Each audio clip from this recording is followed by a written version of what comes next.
Everything we do when we take on a team, when we're coaching, is all about the game.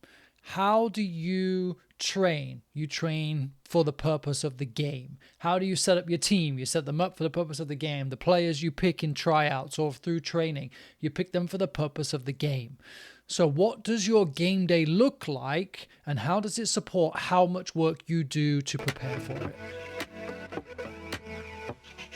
This comes about because I'm now in a reflection period. We finished a season here with the club in San Francisco. We have these teams, these coaches. We use a platform called Sprocket. It's like your Team Snap. We use it for everything behind the scenes too. And I can see team chats. I can see coaches who are wishing a happy Thanksgiving to their families. I can see coaches who are giving consistent updates around games. And then I can see coaches who don't. And then I also perform a survey. And in that survey, I'm then able to look around and say, okay, great. Well, I see here that this coach's response rate, that his family satisfaction is really high.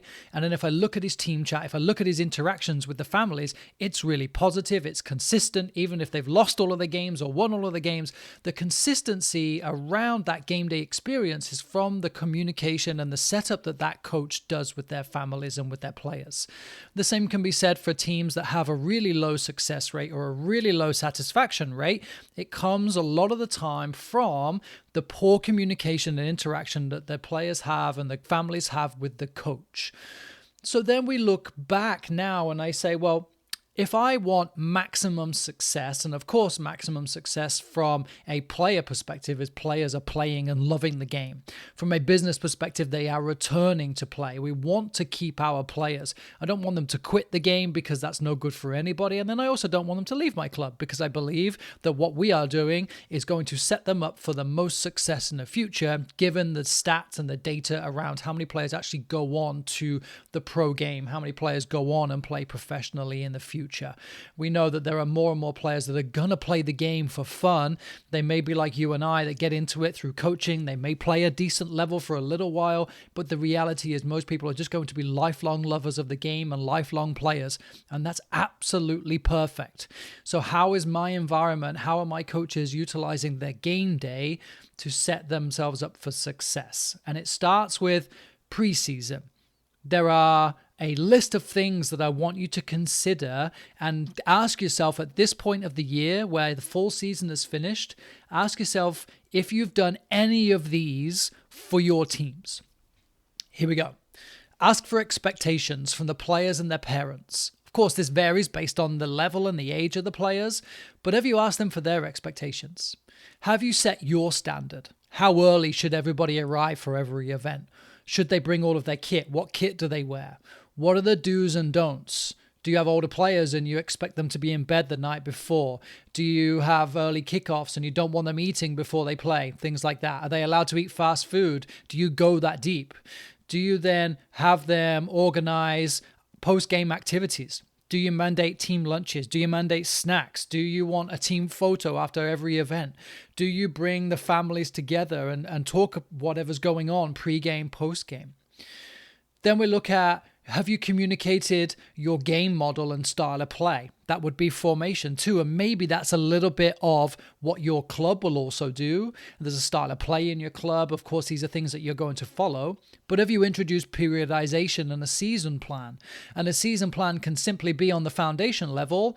We have 10 games. By the time we play our 6th and 7th game, you should be seeing X, Y, and Z. And we'll use the first 5 games to figure it out. Then we'll do a tournament at the end of the season, and that will be our performance analysis test on how we did in the 10 games of the season with all of the training and see if we can go and win that tournament. Have you communicated that? Have you outlined the purpose of the game? So I said there, maybe use your first 5 as a introduction.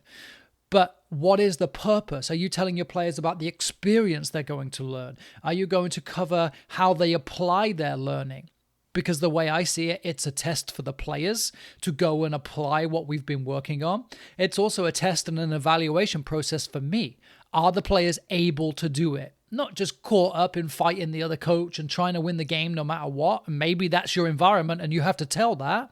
But for me and my development environment, and the environment that I think suits 99% of youth players, I am looking at how are my players doing based on the work that we've been doing.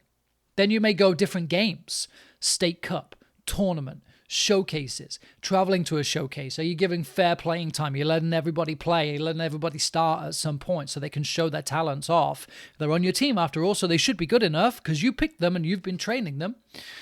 What about homework? What about position profiles and common language, words that you're going to use consistently, things that you need the players to understand, connected to the game model, connected to your style of play? Do you film the games? Will you be sending clips out to the team? Will you be doing video analysis? Are the players supposed to do their own analysis of themselves? What does that playing time look like? And that's especially helpful if you're sending out homework tasks tied to game film and you say to a player, show me your best moment, but you only played them for 10 minutes of the game and they barely touched the ball. There's probably not a very good chance that they're going to have a good time in your team after that. You're really highlighting them not playing by asking them to send you a highlight of themselves. I know it because I've done it. What about the behavioral expectations of the families? Are they allowed to coach from the sideline? Are they allowed to say anything from the sideline? Do you have a 48-hour rule where they can't talk to you? Maybe they can talk to you. What about the equipment that you need? Will you share that with the families and ask them to bring a team bench? Ask them to bring cold towels if it's hot. Ask them to bring extra water just in case. Ask them to bring a shade. All of these little things that you may need. And this is all pre-season. You may be listening to this thinking, yeah, mid-season, I'm excited to try and kind of evaluate what's going on. You can use this now, this winter break, as a pre-season and re-establish all of these things that you've now learned from your families and from your own experience. So that should give you a really good insight into how you set up for success. I've talked a lot about setting up for success. However, now we go into the next phase, which is we are in the season. We're getting ready for the season. I'm going to install new habits for my players, for my team, for my families. Here's where we go. Friday, email to everybody, either a team chat because you want them to use your app, which is what I push my coaches to do, or you use an email. That's fine too. Everybody gets an email. My staff complain that people don't read emails, yet we continue to send emails. So at some point, we've got to do something about that. My opinion is send them a chat like a text message through the app. It's immediate. It grabs their attention. This is what we worked on this week. We had training on Tuesday, Wednesday, Thursday. We had training on Monday and Wednesday, whatever it is. This is what we worked on. And this can be 1,000-foot level. We worked on switching play. Here is why. We did that because it's really important to move the ball out of trouble. We build on one side. We want to exploit the other side and move it quickly to attack with the wingers. Whatever your reason is, here is why. Here is what you as a parent should be looking for from the sideline of the game during the weekend. You should be looking for us to move it here, then move it there. You should be looking for us to try and switch. Does it mean that we will be successful? Not always, but you should see us attempting this. Therefore, here are our goals for the game tomorrow. 1 goal, 2 goals, tied to what we've been working on, usually an attack and a defensive goal. So my attacking goal will be, in this instance, switching play. So we can say we switched from one wing to the other and moved it forward at the same time, and we're going to attempt to do that as many times as we can to get in behind their defense. Therefore, we're going to do that across the halfway line. You can be really specific here. Then in the game, importantly, you can score that. We did it 5 times. That's 5 more times than we did last week. We're showing development. We're moving along nicely. Then the defensive, if you've been working on switching the ball, and maybe switching is something that your opponents are pretty good at, but you've also been working on that, that can be our defensive goal. Defensive goal, prevent the opponent from switching the play, or make play predictable, make them force the ball away and force them into turnovers. Now, that's not necessarily defending the switch, but it allows us to, again, objectively track how many times did we press and set traps and force them to give the ball away. 10 times, 12 times, 1 time, 2 times. We have objective data. Those are our goals. Our goals are to force play into being predictable and make them mistakes as a defensive goal. Our attacking goal is to switch the ball wide, and then we may have a part B to that, which is to create scoring chances. Then I'll introduce non-negotiables. What is the arrival time? What kit are they wearing? Here is what I will be using during the game. We talk about common language all the time. So I will use the word shape and I will use the word break that will encourage us to keep shape, players wide in behind, players centrally acting as an anchor and a pivot, so that when we break, the ball goes into that 6 or that 8 or that 10 or even a centre back, and then the break is that forward ball to the player who's in really good shape. It's simple language. And then what is our activity post-game? That's what Friday looks like. Saturday morning. Hey everyone, looking forward to it. I'm excited for the game today. Just a reminder, we're on field 2. Parking is tough out there. Make sure you park on the backside and come through whatever, so on and so forth. Great. Can't wait to see you. Don't forget, we're going to go to this pizza place afterwards. Don't forget, if you bring in snacks for the potluck afterwards, we'll see you in the parking lot. That's Saturday morning. Now you're going to see your team shortly after. Hey everyone, so excited. I've got my game day planner. I recommend a game day planner. It could be a piece of paper. It could be a folder in your pocket. It doesn't matter. Doesn't matter at all. You can buy my game day planner. There's 1,000 game day planners out there. But on your planner, on your piece of paper, you're going to write what the goals for the game were. You're going to set your lineup. Set your lineup based on what you thought during practice and during the week. Therefore, it's true and it's honest to the players that were consistently showing up for you, not who's your favorite and who you think is the best player in that moment. Now identify potential rotations and, again, special notes for context. Lee missed training all week. Well, Lee's going to be on the bench, and I'm going to tell Lee at the start of the game, like, hey, be ready. You're going to play. We just missed you this week, and I want you to watch and pay attention to what's going on. Such and such is recovering from injury, needs a little bit more time. But this context helps keep me focused and simple and straight, almost like a teleprompter. Just going to read from the teleprompter. Hey, I know he's been injured. Here's what your game plan looks like today. I'm going to give you 5 minutes here. I'm going to give you 10 minutes there, whatever that looks like. If I can, I'm going to get there earlier. I'll be there ahead of everybody else. I'm going to set up for the team talk. If there's a bench there, great. My tactics board is out and I'm ready. If we kick off at noon and I want everybody to arrive at 11:15 and be ready at 11:15, this is a really important classification. Arrive by 11, ready with your boots on at 11:15. 11:15, my team talk starts, regardless of who's there. If I have 5 players there, we start the team talk. Why? Because I'm holding the standard. This is our standard. 11:15 I said, 11:15 I start. If I have to make changes based on players being late, then I make those changes. Hey, Johnny, you're actually going to start at center midfield today, or at least in my head, I'm going to say that, because then when I'm going to go through my team talk, a reminder of the goals, reminder of what's going on, what we've been working on, I don't ask them questions. I will simply say, this is what we did. This is our goal for that. And then here is how we go about that. Here is our formation. Here is our lineup. Now, again, this is now 11:20, 11:25. Here's our lineup. Here's the team.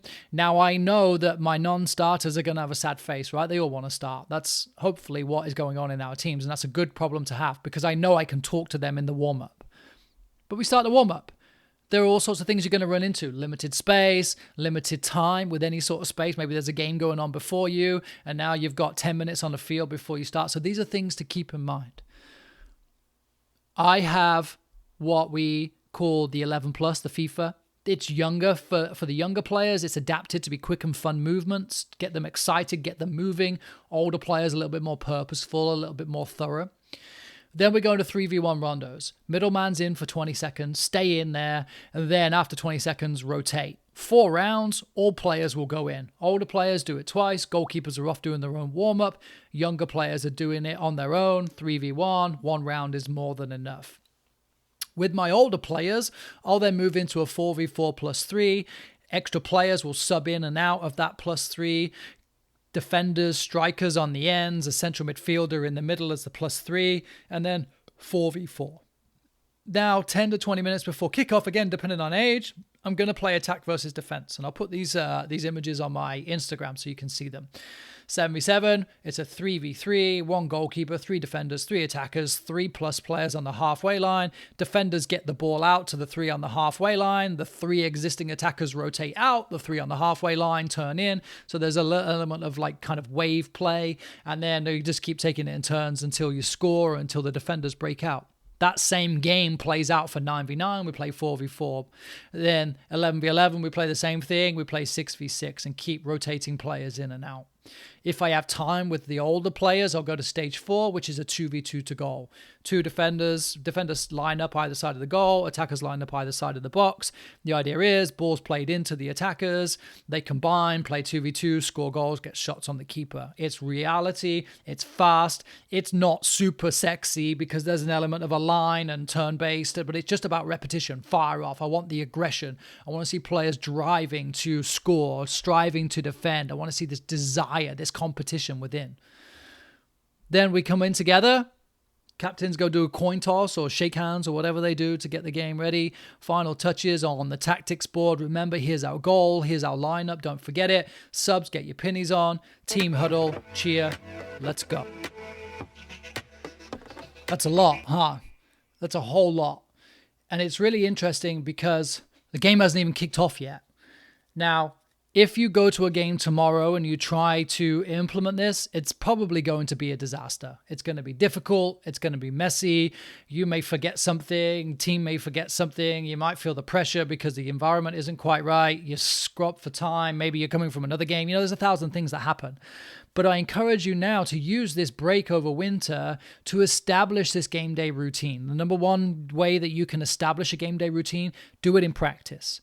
Hey, everyone. I know practice starts at 5. Can you please get there for 4:45? I'm going to start to implement our game day plan. Here is the game day plan, and we're going to start working on it tomorrow. And then every week for the next 4 weeks, we're going to do a game day warm-up.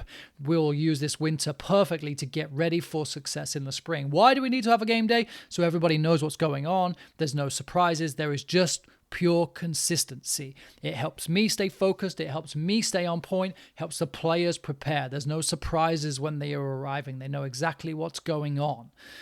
It takes work. And that's just part 1 of this 2-part series of getting to the actual whistle blowing. So take a think, reflect, enjoy.